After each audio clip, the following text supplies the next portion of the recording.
Hello everyone, कैसे हैं आप लोग। I hope you guys are doing great. A very warm welcome to our YouTube channel once again. So guys, आज मैं जिस टॉपिक के बारे में डिस्कस करने वाला हूं ये काफ़ी इंपॉर्टेंट एंड रिक्वेस्टेड टॉपिक है। बहुत सारे स्टूडेंट का बहुत टाइम से ये रिक्वेस्ट आ रहा था कि सर इस टॉपिक में वीडियो बनाइए। और वो टॉपिक क्या है? वो टॉपिक आपका है रेलवे में जितने भी अलग अलग डिपार्टमेंट है जहाँ पे आपको जॉब मिलता है, यानी अलग अलग पोस्ट होता है, उसको 4 भाग में क्लासीफाई किया गया है, 4 भाग में डिवाइड कर दिया है। Group A, group B, group C and group D.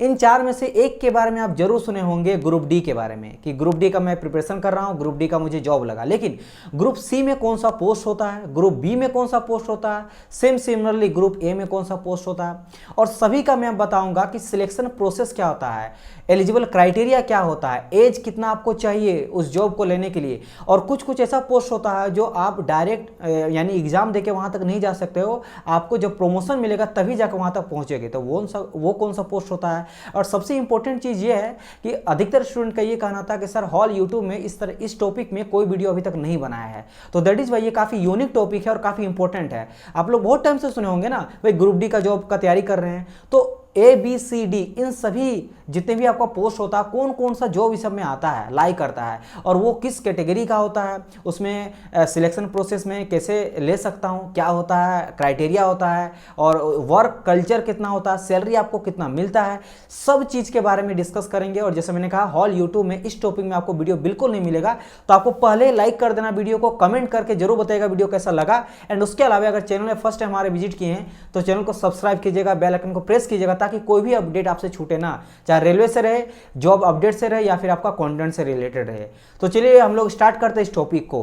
तो हम लोग, जैसे मैंने कहा, हम लोग आज डिस्कस करेंगे इंडियन रेलवेज के जॉब के बारे में, हर कैटेगरीज के बारे में, ए बी सी डी के बारे में। चलिए अब मैं आपको वन बाय वन करके बताते चलूंगा कि हर एक ग्रुप में कौन कौन सा जॉब लाई करता है। मैंने यहाँ पे जो लिखा है सिर्फ जितने भी आपका पोस्ट होता है उस चीज़ के बारे में लिखा है, बाकी चीज़ के बारे में आपको बताऊंगा। जैसे सैलरी आपको यहाँ पे कितना मिलेगा, एज अगर ग्रुप ए में जाना चाहते हो तो सिलेक्शन प्रोसेस क्या है, क्या आप डायरेक्ट रिक्रूटमेंट के थ्रू इसमें जा सकते हो, अगर डायरेक्ट रिक्रूटमेंट होता है तो कौन सा एग्जाम देना पड़ता है, और प्रमोशन के थ्रू जाओगे तो वो कैसे होता है, एज इसमें कितना होना चाहिए लिमिट इस जॉब को, ग्रुप ए के जॉब को लेने के लिए, सब चीज़ बताऊंगा। तो आप लोग को पेशेंस रहता है, टिल द एंड आपको वीडियो को देखना है, आपको काफ़ी ज़्यादा हेल्पफुल करेगा आने वाले जॉब रिक्रूटमेंट में, या फिर नॉलेज के तौर पे भी, because Indian railway is a huge recruitment in India, तो आपको पता होना चाहिए। चलिए गाइज स्टार्ट करते हैं हम लोग। सबसे पहले आ जाता है ग्रुप ए का। तो ग्रुप ए में आप यहाँ पे देख सकते हो, इंडियन रेलवे ट्रैफिक सर्विस आ जाता है, इंडियन रेलवे अकाउंटेंट सर्विस आ जाता है, पर्सनल सर्विस आ जाता है, प्रोटेक्शन फोर्स आ जाता है, इसके अलावा इंडियन रेलवे का जो सर्विस ऑफ इंजीनियर्स का होता है उसका हो जाता है, यानी जिसको बोला जाता है काफ़ी फेमस IRSE। ठीक है, फिर बात करेंगे इंडियन रेलवे स्टोरेज सर्विस का बात आ जाता है, इसका IRSME का आ जाता है, यानी कि Indian railway service of mechanical engineering. Same इसी तरह Indian railway service of electrical engineering. फिर आ जाता है engineer service examination which is very very important, यानी ESE, काफ़ी आप सुने होंगे, ESE, ISE, Indian engineering service, ESE engineering service examination. ठीक है, special class of railway apprentice भी इसमें पोस्ट होता है, Indian railway service of signal engineer होता है, इंडियन रेलवे मेडिकल सर्विस का यहाँ पे एग्जाम किया जाता है, एंड IAS अप्लाइड सर्विस भी यहाँ पे होता है। तो ये सभी चीज़ जो है आपको ग्रुप ए में देखने को मिलेगा, रेलवे के ग्रुप ए में सारे पोस्ट देखने को मिलेगा। नाउ सबसे इंपॉर्टेंट चीज़, सर अगर मुझे ग्रुप ए का जॉब लेना रेलवे के लिए तो मुझे कौन सा एग्जाम देना पड़ेगा। तो डियर, मैक्सिमम जो होता है, आप देखो बहुत सारे ऐसा पोस्ट होता है जो आप प्रमोशन के थ्रू भी जा सकते हो, जैसे आपने ग्रुप बी का पोस्ट गए या फिर ग्रुप सी में गए। ठीक है, वैसे ग्रुप सी जो अधिकतर प्रमोशनल होता है, तो वहाँ से जैसे ग्रुप बी में है तो ग्रुप सी पहुँचे, फिर ग्रुप ए पहुँचे। लेकिन अगर यहाँ आपको डायरेक्ट जाना है तो आपको यहाँ पे UPSC जो है, UPSC क्वालिफाई करना पड़ेगा। मोस्ट ऑफ द आपका जो होता है पोस्ट होता है उसके लिए आपको UPSC को क्वालिफाई करना पड़ेगा। आप वो UPSC को क्वालिफाई करोगे, देन आपका रिटन एग्जामिनेशन होता है UPSC का, देन आपका इंटरव्यू होता है, और इंटरव्यू के बाद जो है आप ग्रुप ए के पोस्ट में सिलेक्ट हो सकते हो।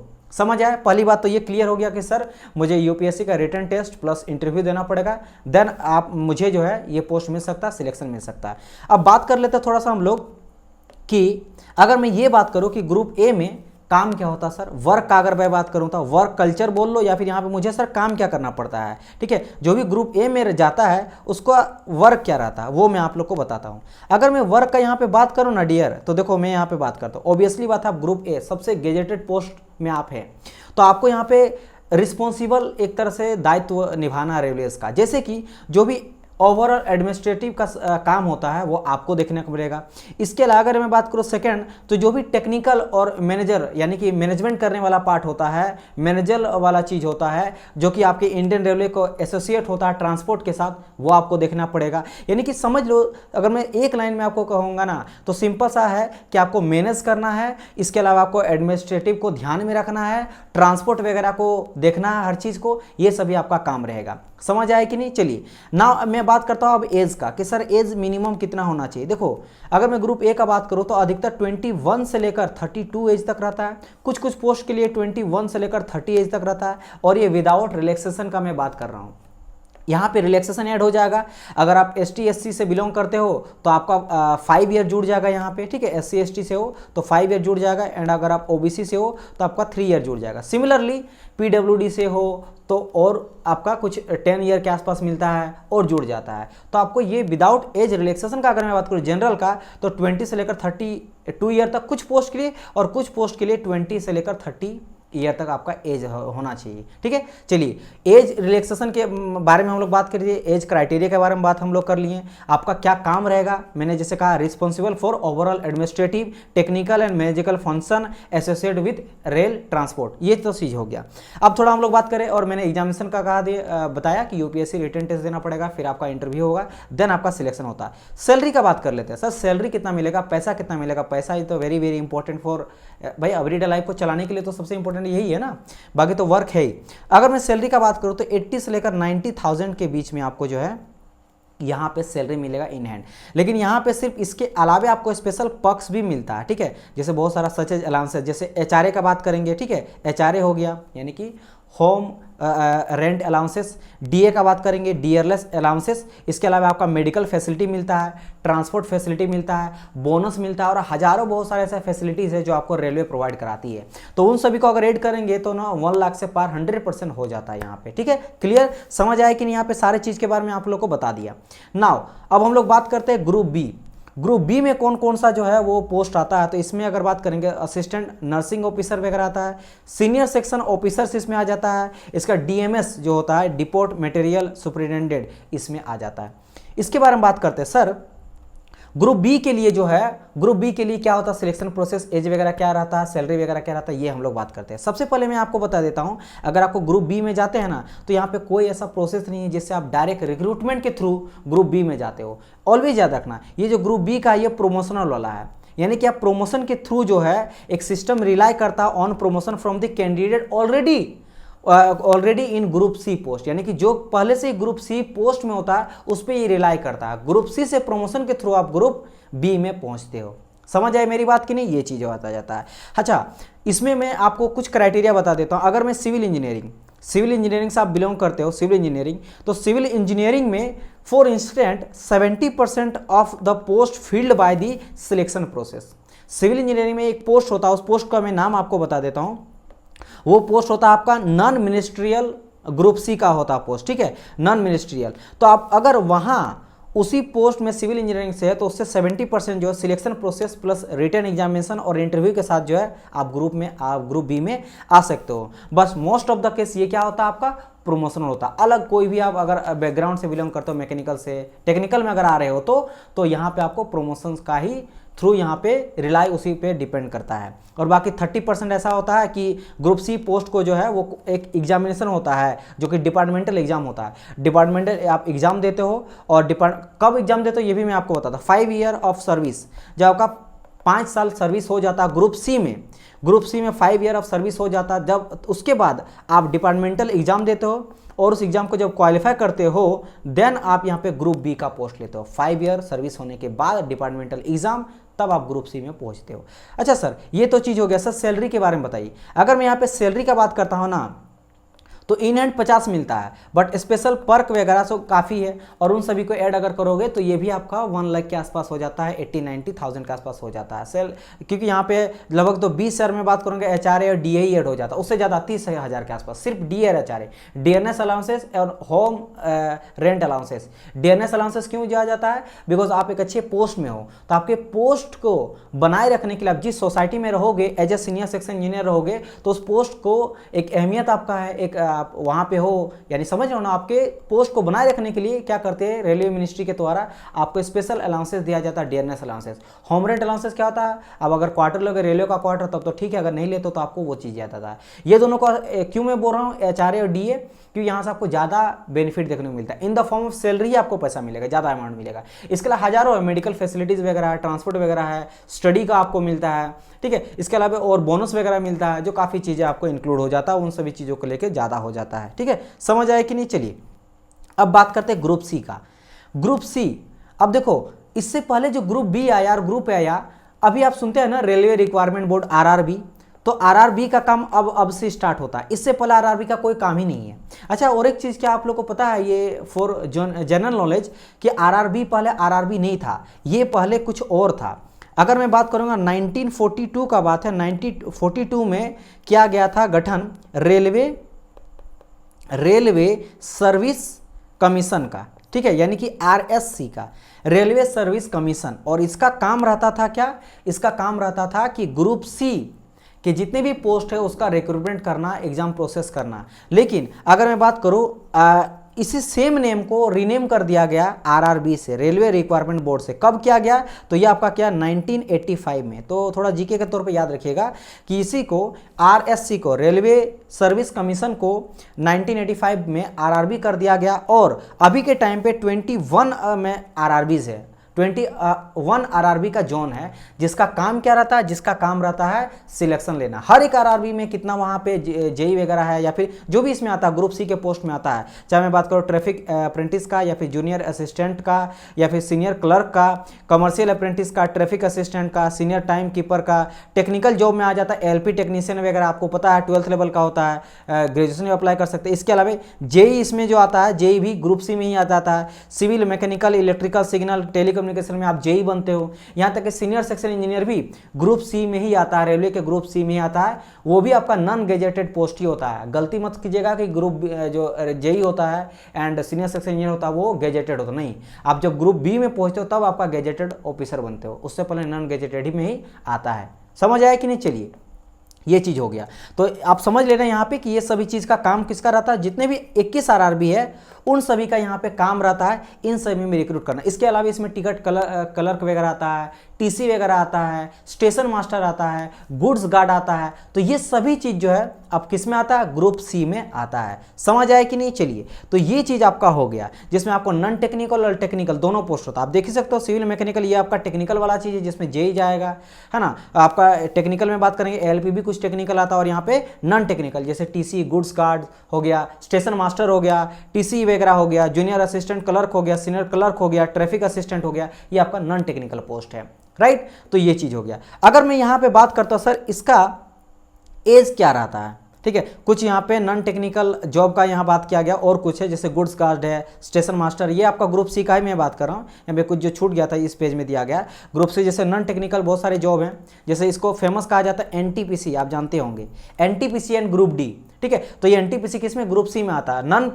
Non technical popular category, N for non technical, P for popular, C for category. तो इसमें सारे जो आ जाता है वो आ जाता है। इसके अलावा टिकट क्लर्क इसी में आ जाता है। NTPC में गुड्स गार्ड आता है, स्टेशन मास्टर वगैरह आता है, जो कि काफ़ी अच्छा पोस्ट होता है। नॉन टेक्निकल में काफ़ी पॉपुलर कैटेगरी यही सब है। इसके अलावा तो बाकी आप देखिएगा ऊपर तरफ वो टेक्निकल का भी है, ठीक है। चलिए अब देखो बात करते हैं सर ग्रुप सी का।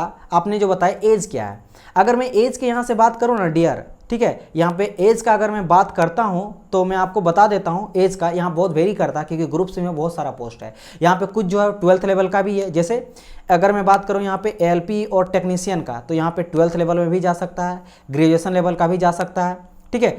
और कुछ यहाँ पे जो है वो टेक्निकल वाला भी है, मैकेनिकल, सिविल, इलेक्ट्रिकल, जो डिप्लोमा और बीटेक किए हैं उनका भी है। तो यहाँ पे एज थोड़ा वेरी करता है। तो यहाँ पे मैं बताता हूँ कि अलग अलग के लिए कितना कितना एज है, ये जान लो।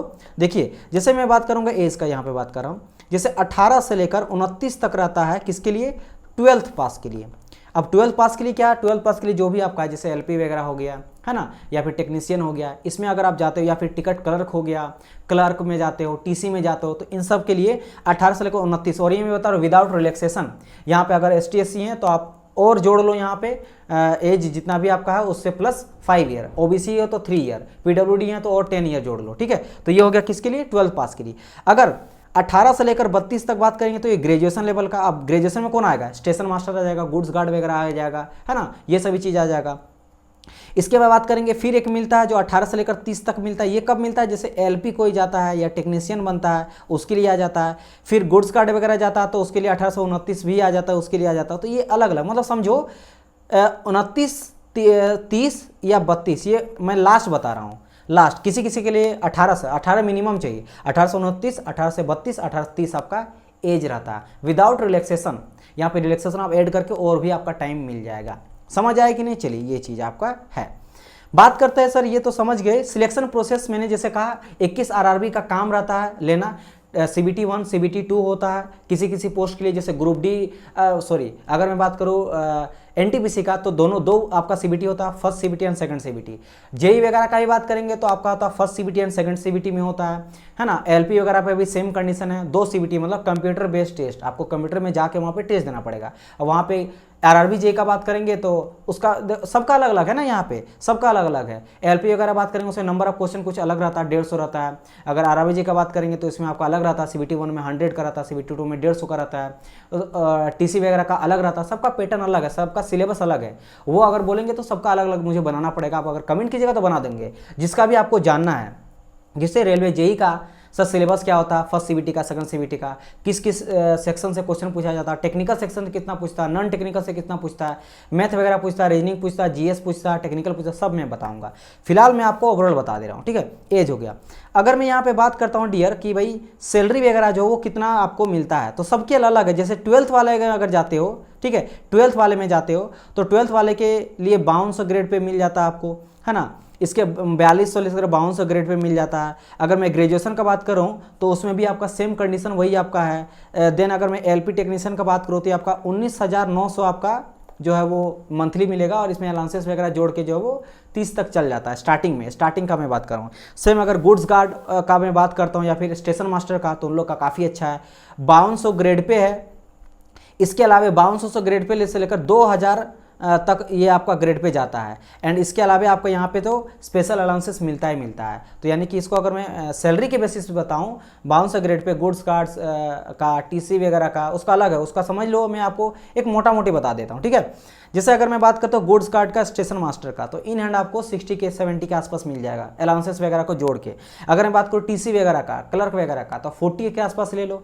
टेक्नीशियन वगैरह ले लो तो 30 से लेकर 35 तक ले लो। ये सभी चीज़ रहता है। समझ आया कि नहीं, चलिए ये चीज़ आपका यहाँ पे हो गया जो मैंने बता दिया। और सिलेक्शन मैंने बताया RRB का काम रहता है। नाउ अब बात यहाँ पे आ जाता है RRB ग्रुप D। तो RRB अगर मैं ग्रुप D का बात करता हूँ तो ग्रुप D में जितने भी आपका, जैसे हेल्पर यहाँ पे आप देख सकते हो, हेल्पर आ जाता है, हॉस्पिटल असिस्टेंट आ जाता है, पॉइंट्स मैन आ जाता है, पोर्टर आ जाता है, ट्रैक मेंटेनेंस आ जाता है, गेट मैन आ जाता है। तो ये सभी किस में हो जाता है, आपका ग्रुप B का पोस्ट होता है। अगर मैं इसमें एज का बात करूँ ना, तो ग्रुप D का बात करूँ, ठीक है, एज का, इसमें एज कितना मिलता है सर, तो 18 से लेकर 31 या 33, किसी में 18 से 31 रहता है, किसी में 18 से 33 आपको एज मिलता है। इतना एज आपका होना चाहिए।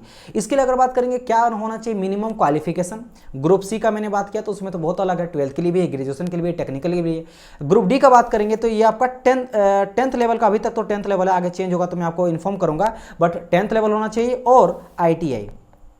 एंड आने वाले टाइम पे शायद 10th को खत्म करके ITI पूरी तरह से कर देंगे। पिछला बार ही करना चाह रहे थे लेकिन प्रोटेस्ट वगैरह हुआ था, फिर उसको 10th प्लस ITI रखा गया। या तो 10th या ITI अगर आपके पास है तो आप ग्रुप D के पोस्ट को जो है आप अप्लाई कर सकते हो। समझ आए कि नहीं। इसका सिलेक्शन का अगर मैं सैलरी पहले बात कर लेते हैं, ठीक है, सैलरी कितना मिलता है। अगर मैं सैलरी का बात करूँ तो आपका 18,000 पर मंथ, मतलब एक जो बेसिक सैलरी है पर मंथ वो 18,000 मिलता है स्टार्टिंग में। इसमें अलाउंसेस वगैरह जोड़ देंगे तो और 3-4 हज़ार जोड़ लो, 5-6 हज़ार के आसपास, और ये फिर बढ़ते हुए जाता है। तो सैलरी हो गया आपका। एज यहाँ पे आप मैंने बात कर दिया। सिलेक्शन का बात करेंगे तो पहले आप एक CBT देना पड़ेगा, सिंगल CBT होगा, CBT मात्र एक होता है। CBT एग्जाम देने के बाद आपका फिजिकल एफिशिएंसी टेस्ट होता है, क्या होता है, पीईटी होता है, फिजिकल एफिशिएंसी टेस्ट, जिसमें आपको कुछ एक फिक्स टाइम पे दौड़ना पड़ता है। जब आप पीईटी निकाल लेते हो देन आपका होता है डॉक्यूमेंट वेरिफिकेशन, ठीक है, डॉक्यूमेंट डीवी होता है, डॉक्यूमेंट वेरिफिकेशन होता है। और ये सभी चीज़ किया जाता है किसके द्वारा, ये सभी का सभी जो किया जाता है वो डिविजनल जोन जो होता है रेलवे का, उनके अंडर में ये सारे प्रोसेस होता है। जितने भी सिलेक्शन जो होता है वो कंडक्ट कराया जाता है एट द डिविजनल और zonal by the railway supervisors. समझ आया कि नहीं? तो ये मैंने यहाँ पे बताया कि group A, group B, group C, group D में कौन कौन सा पोस्ट होता है वो मैंने बताया। एज उसके लिए कितना होना चाहिए वो मैंने बताया। सिलेक्शन प्रोसेस क्या होता है वो मैंने आपको बताया। आपको सैलरी कितना मिलता है वो मैंने बताया, ठीक है। वर्क क्या रहता है वो मैंने आपको बताया। समझ आया? फिर भी कोई डाउट रहे, कोई कंफ्यूजन रहे, कुछ पूछना आपको तो यू कैन कमेंट मी। अगर कुछ छूट गया है तो आप मुझे बताना, कुछ और अगर चीज़ अगर आपको लग रहा है तो और इन्फॉर्मेशन देना तो कमेंट में बताना, कुछ और स्टूडेंट को हेल्प हो जाएगा, कुछ मैंने छोड़ दिया तो वो आप लोग पूछिएगा, ठीक है। और वीडियो अगर अच्छा लगे तो जैसे मैंने कहा लाइक कीजिएगा। रेलवे के पल पल के अपडेट्स के लिए या फिर अदर जॉब्स के लिए आप चैनल को सब्सक्राइब कर लेना, बेल आइकन को प्रेस कर लेना ताकि कोई भी वीडियो छूटे ना। मिलते हैं हम लोग नेक्स्ट पार्ट में, तब तक ले goodbye and God bless you all.